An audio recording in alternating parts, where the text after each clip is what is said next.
جناب ڈاکٹر آفتاب نے اپنی والدہ گرامی کی بارگاہ میں خراج عقیدت پیش کرتے ہوئے ماں کے فضائل پر مشتمل جو کلام آپ حضرات کے سامنے پیش کیا، اس میں ایک مقام پر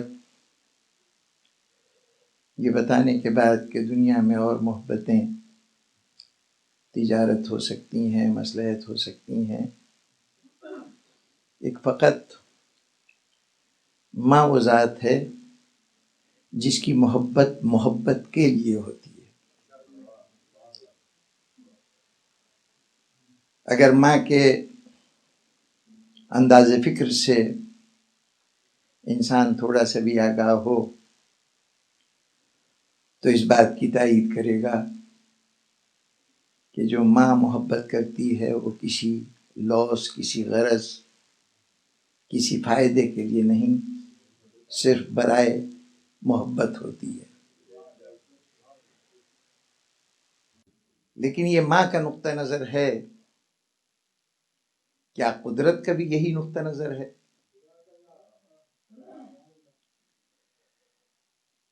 اگر غور فرمائیے تو دنیا میں جتنی اور محبتیں ہیں، رشتوں کے حوالے سے ہوں یا اجنبیوں کو اپنا بنانے کے حوالے سے ہوں، وہ تمام محبتیں خوشگوار ایسوسیشن سے پیدا ہوتی ہیں۔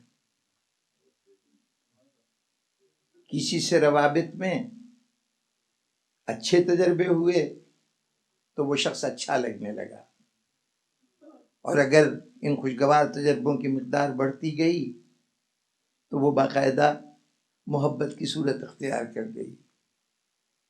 اگر وہی فرد اسی شخص کے ساتھ اس کے روابط میں ناگواری ہو تو پھر محبت کے بجائے لا تعلقی اور ہوتے ہوتے نفرت کی صورت میں ڈھل جائے گی۔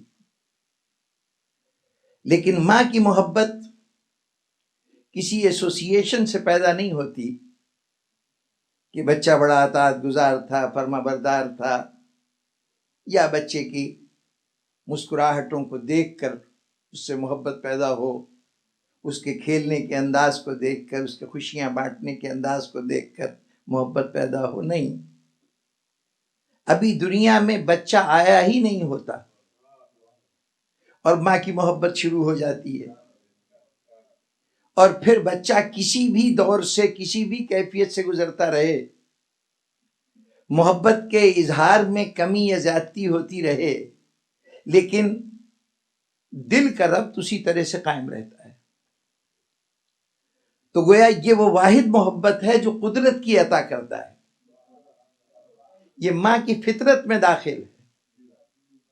تو اب جب ماں کو محبت فطرت نے عطا کی ہے تو یہ بات پیش نظر رہے کہ فطرت اس کائنات میں اس نے جس کو جو صلاحیت دی ہے،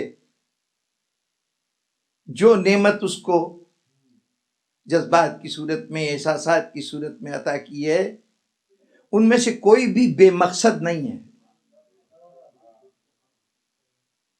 بے غرض نہیں ہے۔ وہ غرض قدرت کی غرض ہے، اس کے پیش نظر کوئی منصوبہ ہے جس کے تحت انسان کو نفرت بھی دی گئی، محبت بھی دی گئی، شفقت بھی دی گئی، یہ سب صلاحیتیں جو عطا کیں، تو کوئی نہ کوئی مقصد اس کے ساتھ وابستہ ہے۔ یہ ماں کو جو صفت دی گئی ہے محبت کی، ماں کے لیے تو وہ بے لوث ہے، بے مقصد ہے، محبت برائے محبت ہے، لیکن قدرت کے نزدیک کوئی چیز برائے اس کے نہیں ہوتی۔ اس نے زندگی دی ہے تو کسی مقصد سے، اور زندگی کو اگر سجایا ہے مختلف جذبوں سے تو ہر جذبہ بھی اپنے سامنے کوئی مقصد رکھتا ہے۔ یہ جو ماں کو نعمت محبت دی گئی ہے، اس کا مقصد کیا ہے؟ بس جناب والا، یہی وہ بنیادی چیز ہے کہ جس کے تحت ماں کے رتبے کو اتنا بلند کیا گیا اس کا یہ مقام بتایا گیا کہ انبیاء کے قول سے جنت ملتی ہے، امام کے طرز عمل کو اختیار کرنے سے جنت ملتی ہے، اور ماں کے پیروں سے وابستہ ہونے میں جنت ملتی ہے۔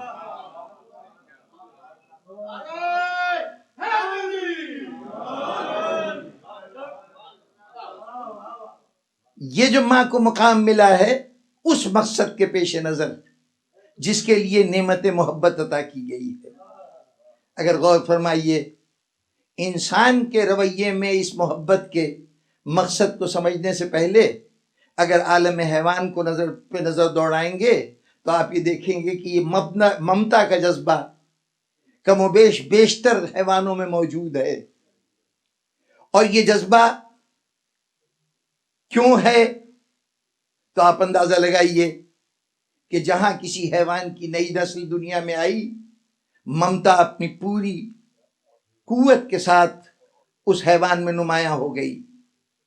بظاہر کسی خونخوار درندے کو دیکھ کر بھاگنے والا ایک چوپایا کہ جو درندے کا مقابلہ نہیں کر سکتا اپنی زندگی بچانے کی فکر کرتا ہے، لیکن اگر کسی مرحلے پر اس کے بچے پر کوئی آنچ آنے لگے تو اپنی وہ بزدلی فراموش کر دیتا ہے، کم ہمتی نظر انداز کر دیتا ہے۔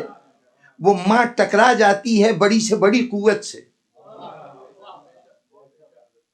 کنجش کے کم مایا یہ گھروں کی چڑیاں یہ شہباز و شاہین سے لڑنے پہ آمادہ ہو جاتی ہیں بچوں کو بچانے کے لیے۔ صحرا کا ہرن بظاہر غذا بن جانے والا درندوں کی، وہ درندوں کے سامنے سینہ سپر ہو کے کھڑی ہو جاتی ہے بچے کو بچانے کے لیے۔ یہ ممتا نہیں ہے تو اور کیا ہے؟ لیکن عجیب بات ہے کہ وہی ماں جو بچے کے لیے اپنی جان کو خطرے میں ڈال رہی تھی، ہر لمحے کی قربانی دے رہی تھی، بچہ بڑا ہوا، اسے چلنا آ گیا، اسے غذا تلاش کرنا آ گیا، اسے جنگل میں رہنا آ گیا، تو اب رفتہ رفتہ ماں کے طرز عمل میں اجنبیت پیدا ہونے لگی۔ اور اگر کچھ دیر کے لیے الگ ہو گئے اور پھر کبھی ملے تو نہ ماں بچے کو پہچان رہی ہے نہ بچہ ماں کو پہچان رہا ہے۔ اس کا مطلب یہ ہے کہ یہ جو ممتا کی نعمت اس کو عطا ہوئی تھی، اس لیے عطا ہوئی تھی کہ یہ اسی نعمت کو اللہ ذریعہ بنانا چاہتا ہے اس بچے کے اندر چھپے ہوئے کمالات کو ظاہر کرنے کے لیے۔ جو صلاحیتیں دے کے اس نے بھیجا ہے اس حیوان کو، جو قوتیں دے کے بھیجی ہیں، جب تک وہ صلاحیتیں پوری طرح ابھر نہیں آتی ممتا موجود رہتی ہے۔ اس دن ممتا ختم ہو جاتی ہے جب وہ صلاحیتیں اپنے طور پر کامل ہو جاتی ہیں، اس مقام پہ پہنچ جاتی ہیں جہاں اسے پہنچنا چاہیے۔ آپ نے دیکھا کہ آشیانوں میں رہنے والے پرندے اپنے بچوں کی حفاظت کے لیے کیا کچھ نہیں کرتے۔ ان کے لیے جبکہ ان کے بالوں پر نہیں ہوتے تو غذا کی فراہمی کرنا اور لا کے ان کو غذا کھلانا، جتنی بھی کوشش ہو سکتی ہے ان کے لیے کر رہے ہیں۔ یہ مظاہرہ ممتا کا ہے۔ کب تک؟ جب پر نکل آئے تو اسی ماں نے بچے کو دھکے دے کے آشیانے سے باہر نکال دیا، اس لیے کہ تمہارا تربیتی عمل مکمل ہو گیا۔ اب تم بھی اس مقام پہ آ گئے کہ جہاں اپنے ماں اور باپ کی صلاحیتوں کا تم میں پوری طرح سے جلوہ افروز ہو گئیں، تو اب اس کے بعد ممتا کی ضرورت نہیں رہی۔ معلوم ہوا کہ ممتا ملی اس لیے ہے کہ ناقص کو کامل بنا سکے، ایک عام انسان کو انسان کامل بنا سکے، انسان کی تربیت کر کے اسے اس مقام پہ پہنچا سکے کہ جہاں اس کو صاحب کمال کہا جائے۔ اب اگر انسان کے ماں میں یہ جذبہ زندگی کے پورے دور میں جاری و ساری رہے، عمر کے کسی دور سے بھی انسان گزر رہا ہو، ماں کی ممتا موجود ہو، تو اس کا مطلب یہ ہے کہ ماں کے سایہ شفقت سے محرومی انسان کے لیے کسی وقت بھی مفید نہیں ہے۔ ماں مستقل تربیت کا ذریعہ رہے گی۔ وہ تربیت اس نوعیت کی نہ سہی کہ جہاں یہ بتایا جائے کہ کھانا کیسے کھاؤ، جہاں یہ بتایا جائے کہ پیروں سے چلو کیسے چلو، وہ تربیت کے ابتدائی مراحل تھے۔ اب سن شعور کے اس مقام پر پہنچ چکے ہیں جہاں ان ابتدائی باتوں کی ضرورت نہیں، لیکن جب کبھی جذباتی انتشار ہو، جب کبھی مصائب کا ہجوم ہو، جب زمانہ ظلم و ستم پہ آمادہ ہو، پھر ماں کی ضرورت ہے۔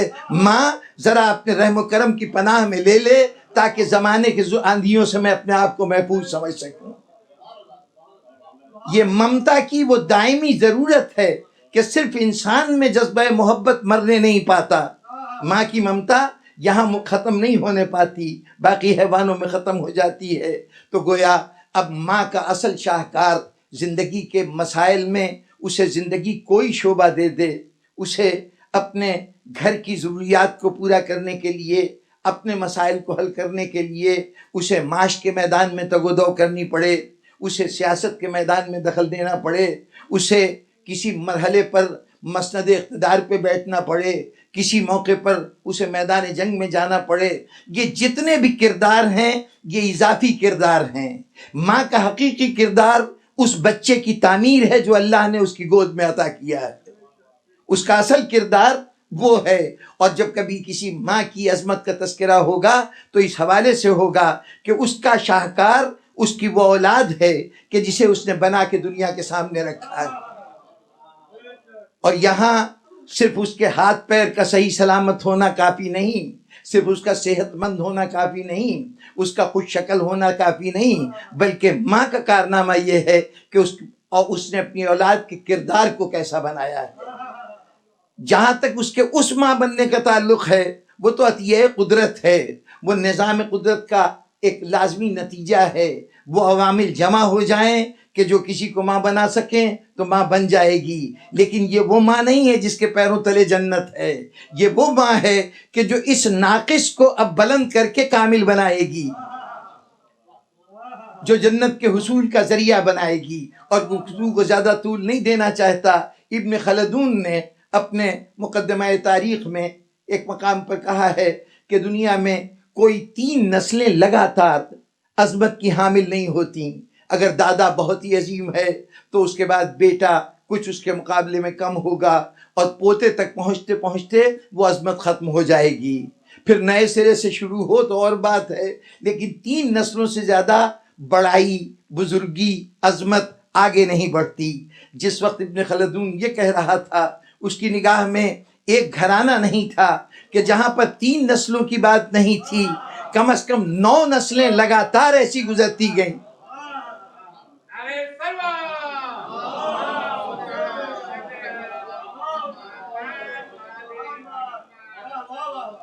جہاں سے ہر فرد منصب کمال پہ فائز ہے۔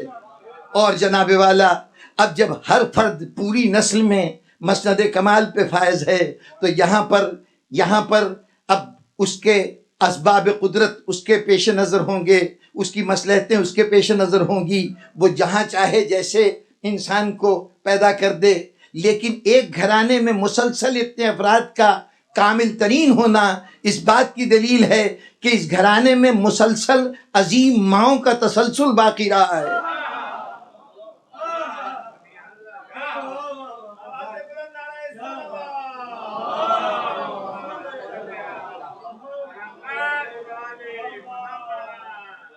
ایک مختصر سا جائزہ عرض کروں، شاید یہ باب ہماری توجہ کا آج بھی مستحق ہے کہ ہم ان ماؤں کے متعلق جانیں کہ جن کی گود میں پالے ہوئے زمانے کے امام بنے، جن کی مثال کوئی اور نہیں تھا۔ ان ماؤں پر ہم نے توجہ نہیں دی۔ وہ مائیں معمولی مائیں نہیں ہیں، معمولی مائیں نہیں ہیں۔ اگر اس میں سے مادر اول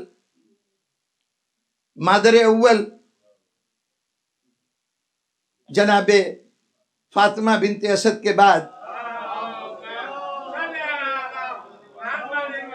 اگر خاتون جنت کی ذات وہ ذات ہے کہ سیدۃ النساء العالمین ہے، تو اب یہ نہ سمجھیے کہ اس کے بعد آنے والی مائیں کسی اعتبار سے کم ہیں۔ حسن اور حسین دینا اگر اس ماں کا کارنامہ تھا تو سید سجاد بھی جس نے دیا ہے وہ بھی عظیم ماں تھی۔ جعفر و باقر جس نے زمانے کے حوالے کیے ہیں وہ بھی عظیم ماں تھی، اور جس نے اس کائنات کے آخری اس حجت کو زمانے کے حوالے کیا ہے وہ بھی ایک عظیم ماں تھی۔ ان سب کی عظمتوں کا جائزہ لینا چاہیے یہ غیر معمولی صورتحال ہے کہ جتنی مائیں ہیں ان سب کے گود کے پالے ہوئے امام کے منصب پہ فائز ہوں، امامت کے منصب پہ فائز ہوں، ایک گھرانے میں آنے والی یہ خواتین۔ اور یہاں پر بزرگان محترم ایک بڑا اہم پہلو ہے، یہ جو ہمارے 12 امام ہیں ان میں سے 5 امام وہ ہیں جن کی مائیں بنی ہاشم سے تعلق رکھتی ہیں یا قریشی ہیں۔ ایک تھوڑا سا پس منظر عرض کر دوں، حضرت نوح جس وقت اپنی کشتی لے کے آئے اور اس میں کچھ لوگ سوار تھے، تو جب وہ 80 کے قریب افراد تھے، جب وہ کشتی رکی اور یہ سب کے سب ایک مقام جو آج بھی ترکی کے اندر پایا جاتا ہے، حران اس مقام کا نام ہے، وہاں پر سب سے پہلے ان لوگوں نے آ کے مستقل قیام کیا تھا۔ کوہ جودی پہ کشتی رکی تھی، حران کے مقام پہ قیام کیا تھا۔ اس حران کا نام ماضی میں قدیم نام جو ہے وہ سوق السمانین ہے، 80 آدمیوں کا بازار۔ اس میں وہ 80 آدمی آ کے ٹھہرے تھے جو حضرت نوح کی کشتی پہ آئے تھے۔ پھر زمانے میں اللہ کی اپنی مصلحت کہ وہ تمام کے تمام افراد ایک وبا کا شکار ہو گئے، اس میں سب کے سب اس جار فانی سے کوچ کر گئے، صرف حضرت نوح اور ان کے 3 بیٹے اپنے خاندان کے ساتھ باقی بچے۔ گویا اللہ یہ چاہتا تھا کہ نسل انسانی جو آدم سے شروع ہو کر منتشر ہو گئی تھی اس کو ایک مرتبہ پھر ایک نقطے پہ جمع کر دیا جائے، اور چنانچہ حضرت نوح کو آدم ثانی کہا جاتا ہے، اس لیے کہ آج دنیا میں جتنی انسانیت ہے وہ حضرت آدم کی تو اولاد ہے ہی، لیکن تمام انسانیت حضرت نوح کی اولاد ہے، ان کے 3 بیٹوں کی اولاد۔ ایک کا نام سام تھا، ایک کا نام حام تھا، ایک کا نام یافس تھا۔ سام کی نسل سیمائٹس کہلائے، سامیون نسل کہلائے۔ یہ جو سرزمین عرب ہے اس کے جتنی نسلیں ہیں وہ سب سامی ہیں۔ جو افریقہ میں جا کے آباد ہوئے وہ حامی کہلائے، حضرت حام کی اولاد میں سے تھے۔ اور جو یلو ریس کہلاتی ہے ہمارے عام آج کے معمولات میں، وہ یلو ریس یعنی جو چین میں، جاپان میں، تبت میں، ترکی میں اور اس کے بعد یورپ میں، روم میں آباد ہے، یہ ساری کی ساری جن کو مغل کہا گیا، منگول کہا گیا، قازقز کہا گیا، کئی ناموں سے پکارے گئے، یہ سب کے سب یافس کی اولاد ہیں۔ اب نسل انسانی ان تینوں سے بڑی، اتفاق سے وسط ایشیا کے علاقے میں، مرکزی سینٹرل ایشیا کا جو علاقہ ہے اس میں ان تینوں نسلوں کا باہمی امتزاج ہوا، اور ایک چوتھی نسل پیدا ہوئی جو اپنے اندر ایک الگ انفرادی صفات رکھتی تھی۔ تو چونکہ ان تینوں کے اشتراک سے پیدا ہوئی تھی لیکن اس کی صفات الگ تھیں، اس لیے اس کو الگ شمار کیا جانے لگا۔ یعنی جہاں پر سرزمین افریقہ کے سیاہ فام ہیں وہ حام کی اولاد، جہاں پورے دنیا کے باقی علاقوں کے سفید فام، اور یہ جو سانولے رنگت ہے یہ سانولی رنگت حقیقی رنگت نہیں ہے، یہ موسم کے تحت اختیار کی جانے والی رنگت ہے، ورنہ اگر یہ مستقل رنگت ہوتی تو جیسے سیاہ فام چاہے سرد علاقے میں رہیں چاہے گرم علاقے میں رہیں ان کی سیاہی ختم نہیں ہوتی، کیونکہ وہ نسلی خصوصیت ہے۔ یہ رنگ جو موسم سے متاثر ہوتے ہیں یہ تمام رنگ گوروں میں شمار ہوئے، یا جو بھی اس کا نام رکھیے۔ اس نسل کے مورث اعلیٰ ہیں سام، اور یہ عرب سے دنیا کے اندر پھیلتی گئی۔ آریائی اپنی صفات الگ رکھتے تھے، وہ جو چپٹی ناک والی ایک نسل ہے وہ نسبتاً ایک یلو، ان کا پیلا رنگ ہوتا تھا اور وہ آج بھی پایا جاتا ہے، اس اعتبار سے وہ نسل الگ شمار ہوئی۔ یہ تینوں نسلیں بڑھنے لگیں۔ اب یہ عجیب بات ہے جس کی طرف توجہ دلانی ہے، ان نسلوں کو ذہن میں رکھیے۔ آپ کے ائمہ کی جو مائیں ہیں ان میں سے 5 مائیں وہ ہیں جو سامیون نسل ہیں۔ ایک ماں جناب امیر المومنین کی جناب فاطمہ بنت اسد۔ فاطمہ بنت اسد وہ شخصیت ہیں کہ پہلی ہاشمی خاتون پہلے ہاشمی مرد سے بیاہی گئی۔ جناب ابو طالب والد عبد المطلب، ان کے والد گرامی جناب ہاشم، اور ادھر جناب فاطمہ والد ان کے اسد، اور اسد کے والد جناب ہاشم۔ تو جناب ہاشم کی پوتی کا جناب ہاشم کے پوتے سے شادی ہوئی، اور چنانچہ جب ان دونوں کے اشتراک سے جو نسل سامنے آئی اس کو دنیا نے یہ کہہ کے متعارف کرایا کہ یہ پہلے نجیب الطرفین ہاشمی ہیں، جناب فاطمہ بنت اسد اور جناب ابو طالب کی جو اولاد ہے وہ پہلے نجیب الطرفین ہاشمی ہیں. اچھا، جیسے یہ نجیب الطرفین ہاشمی تھے ویسے پہلے نجیب الطرفین حسنی اور حسینی دونوں طرف سے جو سید ہیں ان کا نام امام محمد باقر علیہ السلام ہے. اس لیے کہ امام زین العابدین علیہ السلام کی شادی جناب فاطمہ بنت امام حسن کے ساتھ ہوئی. یہ امام حسین کے بیٹے، وہ امام حسن کی بیٹی، جس کے نتیجے میں امام محمد باقر علیہ السلام دنیا میں تشریف لائے.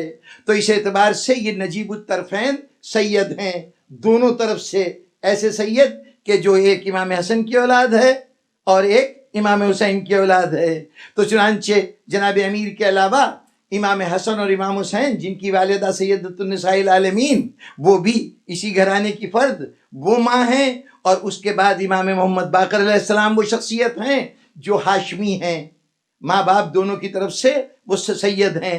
اس کے بعد امام جعفر صادق علیہ السلام،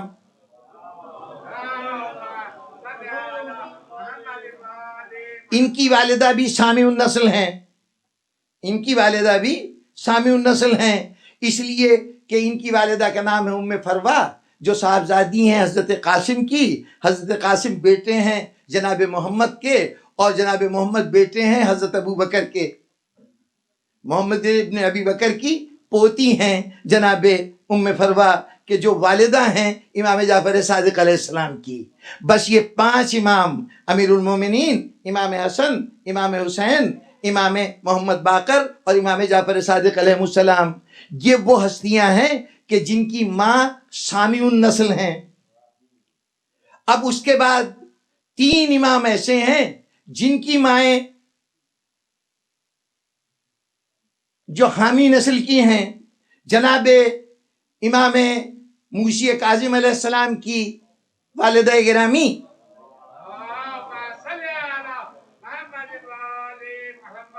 حمیدہ خاتون بربر کے قبیلے سے تعلق رکھتی تھیں. یہ قبطی تھیں خاندان کے اعتبار سے، وہی حامی النسل میں سے، یعنی یہ اس خاندان سے تھیں جس سے جناب ماریہ قبطیہ، جناب فاطمہ صلی اللہ علیہ وآلہ وسلم کی ایک زوجہ تھیں ام المومنین ماریہ قبطیہ، کہ جو واحد خاتون ہیں جناب خدیجہ کے بعد جو خانہ رسول میں آ کر صاحب اولاد ہوئیں، مدینے میں ماں بنی، اور حضرت ابراہیم نامی جناب رسالت مآب کے ایک فرزند ہوئے. ان کے خاندان سے تعلق تھا جناب حمیدہ کا، جو زوجہ ہیں امام جعفر صادق علیہ السلام کی اور والدہ ہیں امام موسی کاظم علیہ السلام کے. یہ ایک شخصیت کہ جن کی والدہ حبشی النسل ہیں، یا یوں کہیے کہ حامی النسل ہیں.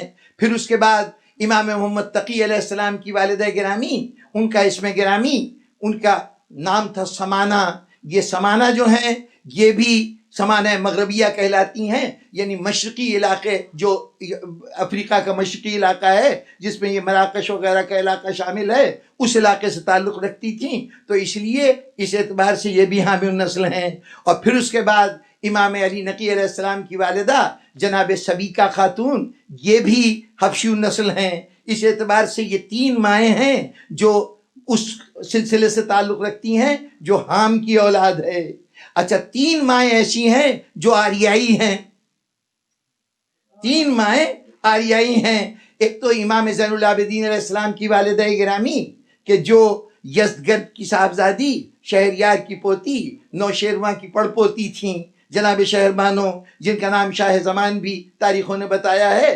یہ زوجیت امام میں آئیں اور اس طرح سے اللہ نے جو فرزند عطا کیا وہ امام جعفر صادق علیہ السلام، وہ امام زین العابدین علیہ السلام کی صورت میں دنیا کے اندر ان نے اپنا مقام پیدا کیا. اس کے بعد دوسری شخصیت جس کی والدہ ایرانی تھیں وہ امام رضا علیہ السلام کی والدہ ہیں جناب نجمہ خاتون. جناب نجمہ خاتون جن کا ایک لقب ام البنین ہے کیونکہ ان کے تمام تر بیٹے ہی بیٹے تھے. یہ اس گھرانے میں دوسری ام البنین آئی ہیں. ایک جناب عباس کی والدہ ام البنین کہلاتی تھیں، ایک جناب نجمہ خاتون ام البنین کہلاتی ہیں. اور تیسری شخصیت جو ایرانی النسل تھی وہ جناب حدیثہ خاتون ہیں جو امام حسن عسکری علیہ السلام کی والدہ گرامی ہیں. حدیثہ خاتون امام حسن عسکری علیہ السلام کی والدہ یہ بھی ایرانی نسل ہیں.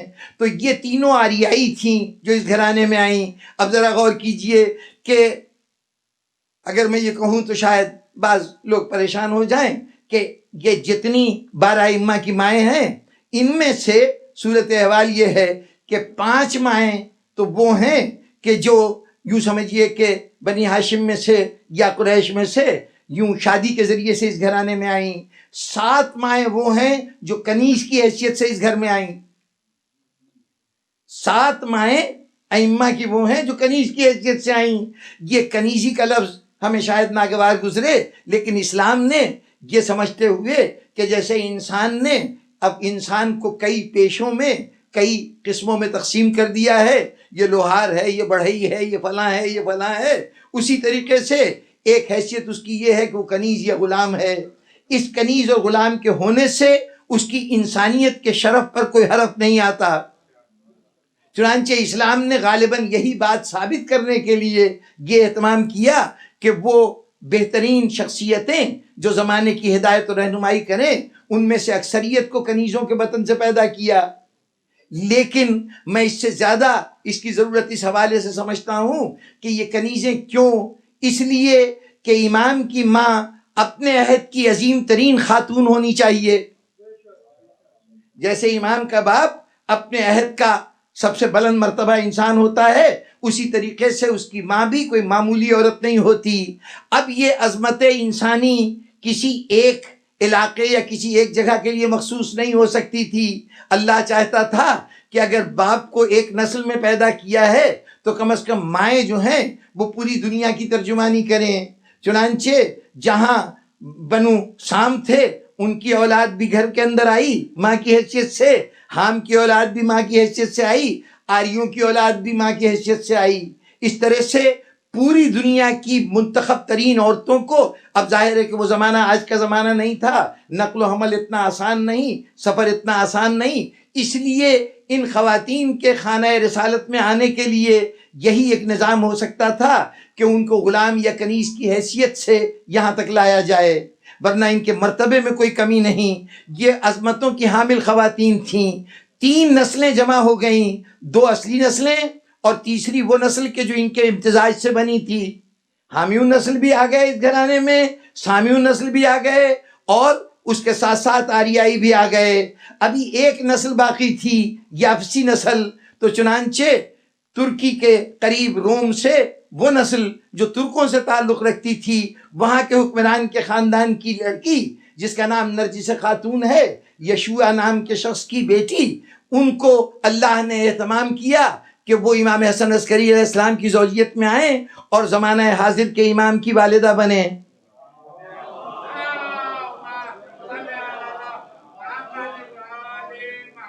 اب اگر جو بات توجہ طلب ہے وہ یہ کہ یہ قدرت کا عجیب و غریب امتزاج تھا کہ زمانے بھر کی ماؤں کو نمائندگی دی ہے نسل امامت میں.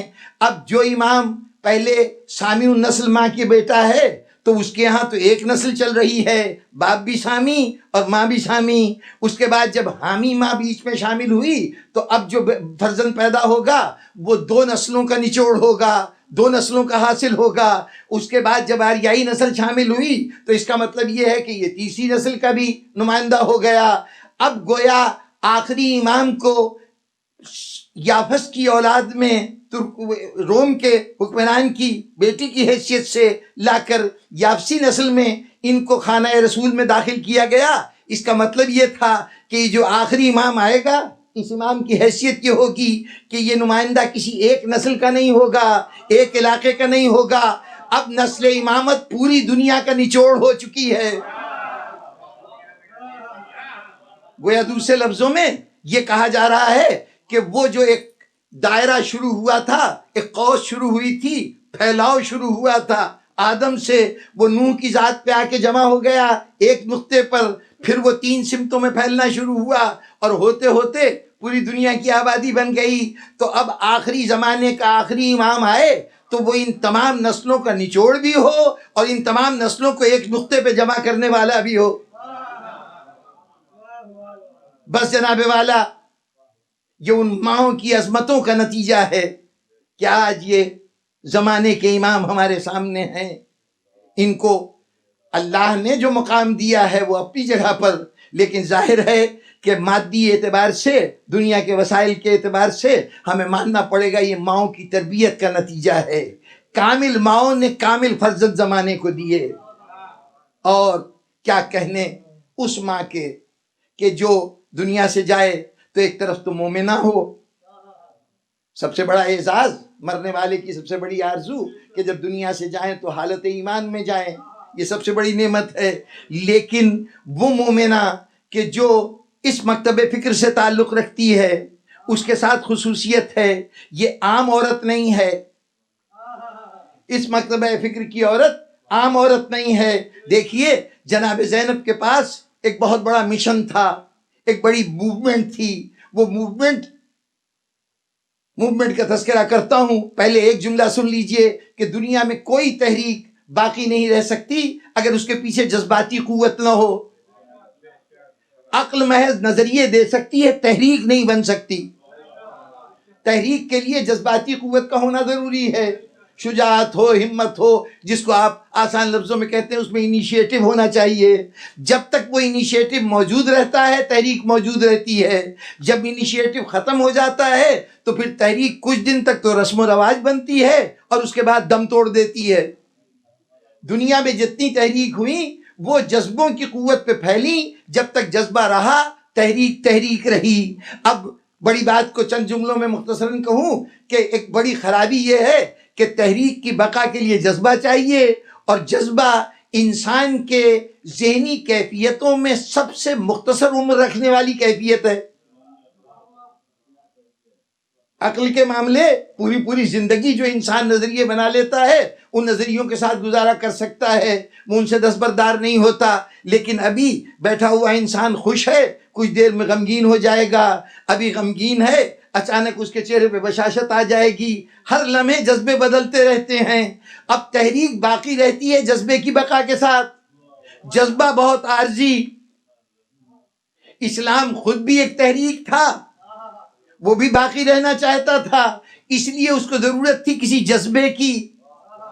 اس جذبے کے لیے اس نے ایک جذبے کو چنا جو انسان پر سب سے زیادہ اثر انداز ہوتا ہے، وہ جذبہ محبت کا جذبہ ہے۔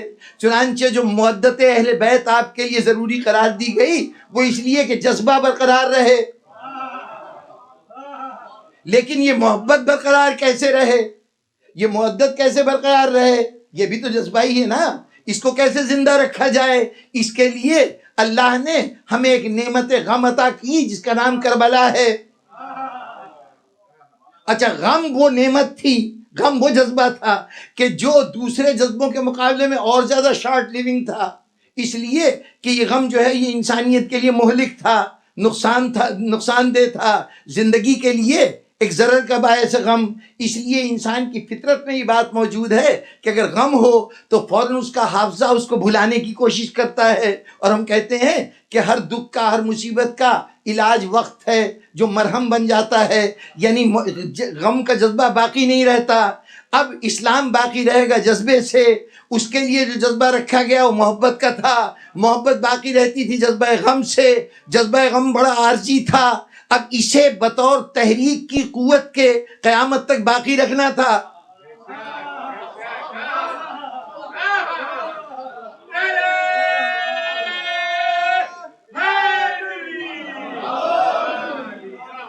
حسین کا کارنامہ تھا، حسین کا کارنامہ تھا اس جذبے کی بنیاد فراہم کرنا، زینب کا کام تھا کہ اس جذبے کو قیامت تک باقی رکھنا ہے۔ تقسیم کار یہ ہوا کہ حسین نے بنیاد فراہم کی، حسین اس زینب کو اس جذبے کو قیامت تک باقی رکھنا ہے۔ تو اب یہ جذبے کو قیامت تک کیسے باقی رکھا جائے، کیسے باقی رکھا جائے؟ زینب نے اس کے لیے ایک فوج بنائی اور اس فوج کا نام ہے ماں۔ یہ کام ماں کے سپرد کر دیا کہ اب عزاداری کی وراثت کو تمہیں منتقل کرنا ہے۔ آج ہمارے یہاں عزاداری رسم نہیں ہے، ایک کیفیت ہے جو ہم پہ طاری ہو جاتی ہے، ایک مستقل جذبہ ہے جو ہمیشہ جوان رہتا ہے۔ یہ جذبہ جوان ہے تو اس ماں کی آغوش تربیت کا نتیجہ ہے جس نے انگلی پکڑ کر ہمیں مجلسوں میں جانا اور آنا سکھایا۔ جب ہم نے بولنا شروع کیا تو اس نے یا حسین کہنا سکھایا، جب ہاتھوں میں طاقت آئی تو اس نے ماتم کرنا سکھایا۔ بس جب اس نے ہمیں عزاداری کو ہمارے رگ و ریشے میں اپنی تربیت کے دوران داخل کر دیا تو اب وہ ماں ایک عام عورت نہیں رہی، ایک تحریک کی نمایاں رہنما ہے۔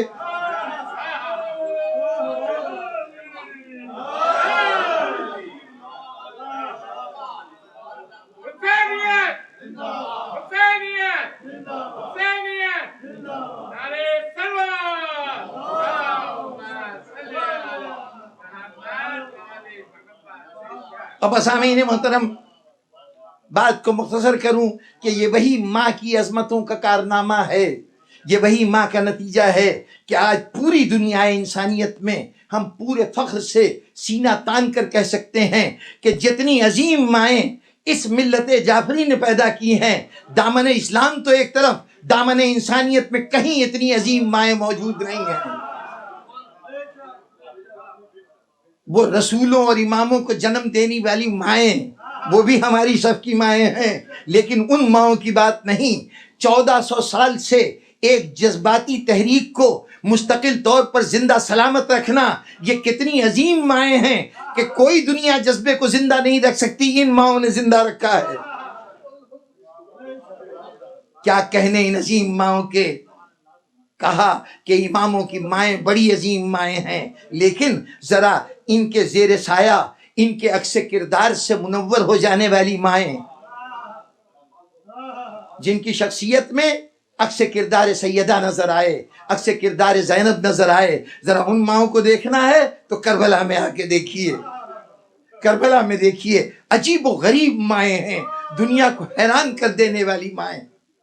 ممتا موجود ہے، لیکن ممتا نے ایک نیا روپ اختیار کر لیا ہے۔ ایک طرف یہی ممتا ہے، لیکن اس ممتا کو استعمال کہاں کیا جا رہا ہے؟ دیکھو بچوں، فرض کی ادائیگی میں کوتاہی نہ ہونے پائے۔ پوری رات مائیں بچوں کو لیے بیٹھی رہیں، بیٹا تمہارے زندگی کی آرزو نہیں ہے، زندگی کی تمنا نہیں ہے، دیکھو میری ممتا کا کمال تو تب ہے کہ کل فرض میں کوتاہی نہ کرو۔ جناب والا، ایک مومنہ ماں، ایک عزادار ماں دنیا سے چلی گئی۔ آج اولاد کو تشفی کی ضرورت ہے، اولاد کو تعزیت کی ضرورت ہے۔ کس ماں کا تذکرہ کروں؟ کربلا کا باب ماؤں سے بھرا ہوا ہے۔ یہاں وہ ماں ہے کہ جس نے 6 مہینے کا بچہ قبر میں دفن ہو رہا تھا تو اسے ایک اطمینان تھا، ایک اطمینان تھا۔ بچے کے دفن ہونے پر ماں کو اطمینان نہ ہوتا، لیکن اس کو ایک اطمینان تھا۔ کیا اطمینان تھا؟ کم از کم جب ہم یہاں سے جائیں گے دوسری لاشیں تپتی ہوئی دھوپ میں پڑی ہوں گی تو میرا بچہ تو کم از کم خاک میں آرام کر رہا ہوگا۔ سوچئے اس ماں کے دل پہ کیا گزری ہوگی، کیا گزری ہوگی جب 6 مہینے کے لال کے کٹے ہوئے سر کو نوک نیزہ پہ بلند دیکھا ہوگا۔ ایک وہ ماں تھی، وہ ماں تھی۔ روایتوں میں جملہ ملتا ہے کہ جب حسین لے کے چلنے لگے نا تو ایک مرتبہ رباب آگے بڑھی تھی، حسین کو روک لیا تھا۔ مولا ذرا ایک لمحے کے لیے بچہ مجھے دے دیجئے، میں اس سے کچھ باتیں کرنا چاہتی ہوں، باتیں کرنا چاہتی ہوں۔ اب 6 مہینے کا بچہ بظاہر کسی کے لیے سمجھے یا نہ سمجھے، لیکن ماں کی بات کو بچہ پیدا ہونے کے بعد ہی سمجھنے لگتا ہے۔ چنانچہ مخاطب ہوئی، میرے لال میں جانتی ہوں ابھی تیر کھا کے تو اپنی دادی کی گود میں ہوگا، دادی کی گود میں ہوگا۔ میرے لال میں تو تب جانوں، دادی کے پاس جا کے شکایت نہ کرنا کہ ماں نے منہ نہیں دھلایا تھا، کہہ دینا ماں کو پانی میسر نہیں تھا۔ اور بیٹے ایک بات اور کہنا چاہتی ہوں، دیکھو ابھی تیر لگے گا تو تیر کھا کے رونا نہیں، رباب بدنام ہو جائے گی۔ اور اس کے بعد آخری وصیت کیا کی؟ آخری وصیت کیا کی؟ ابھی تو دادی کے گود میں ہوگا، دادی تجھے، تیرے دادا حوض کوثر کے ساقی ہیں، دادی تجھے حوض کوثر پہ لے کے جائیں گی، جام کوثر پیش کیا جائے گا۔ بیٹا میں دودھ نہیں بخشوں گی اگر بابا سے پہلے تو نے اپنی پیاس بجھا لی۔ بزرگان گرامی، کس کس ماں کا تذکرہ کروں؟ علی اکبر کے ماں کی بات کروں، اور محمد کے ماں کی بات کروں؟ نہیں، ایک ماں کی بات کروں جو دیس میں بیٹھی تھی، بچہ پردیس میں تھا۔ ایک ماں تھی جو خود تو مدینے میں تھی، اس کے 4 بیٹے کربلا میں تھے۔ سب کو فکر ہوگی ماؤں کو، خدا میرے بچے کو سلامت رکھے۔ کربلا نے ممتا کے انداز بدل دیے۔ یہ ماں ہمیں دعا کر رہی ہے، علی نے منتوں سے عباس کو مانگا تھا، خدا بندہ عباس کو اس قابل بنا کہ وہ خدمت کر سکے، میری تربیت کا اثر دکھا سکے۔ اس لیے ماں کو اگر فکر تھی تو صرف اس کی کہ عباس نے اپنا کردار ادا کیا کہ نہیں۔ جب مدینے سے چلنے لگے ہیں تو ایک لمحہ آیا کہ جہاں عباس نے ایک مرتبہ خدمت امام میں آ کے کہا تھا، مولا میں یہ دیکھ رہا ہوں کہ میری ماں پیچھے سے آواز دے رہی ہے، اجازت ہو تو ماں سے ملاؤں۔ حسین نے کہا، بیٹا بھیا اب ماں کے بلانے پر اجازت کی ضرورت نہیں ہے، جاؤ ماں کے پاس جاؤ، دیکھو کیا کہتی ہیں۔ آئے، مادر گرامی آپ کو ہم نے خدا حافظ کہہ دیا تھا، رخصت کر دیا تھا، اب آپ نے کیوں زحمت فرمائی؟ تو ایک مرتبہ بی بی نے ایک حسرت سے بیٹے کے چہرے کو دیکھا، بیٹا آخری مرتبہ تیری زیارت کر رہی ہوں، مجھے معلوم ہے پھر نہیں دیکھ سکوں گی۔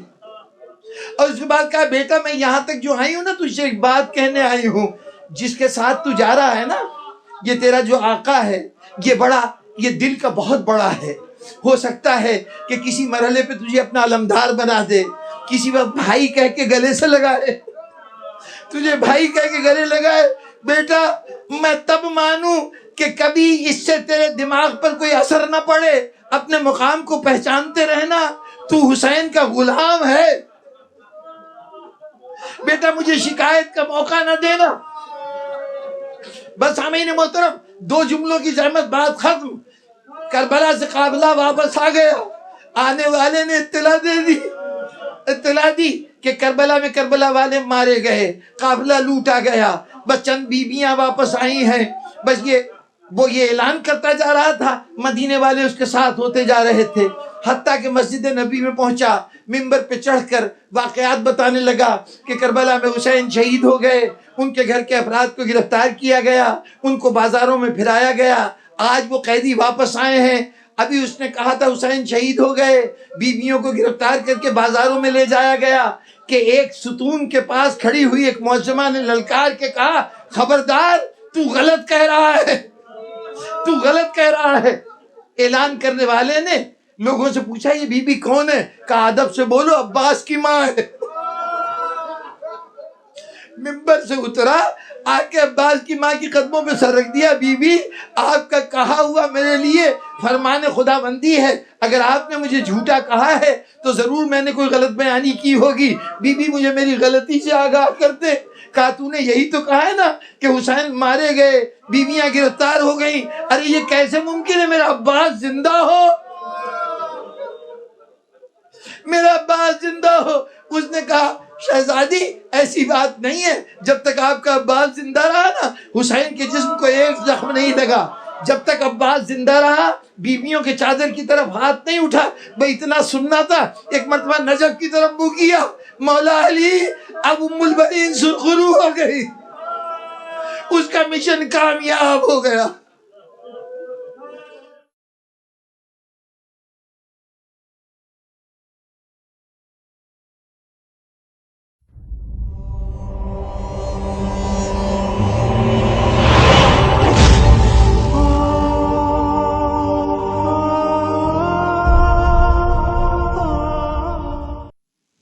سامعین گرامی،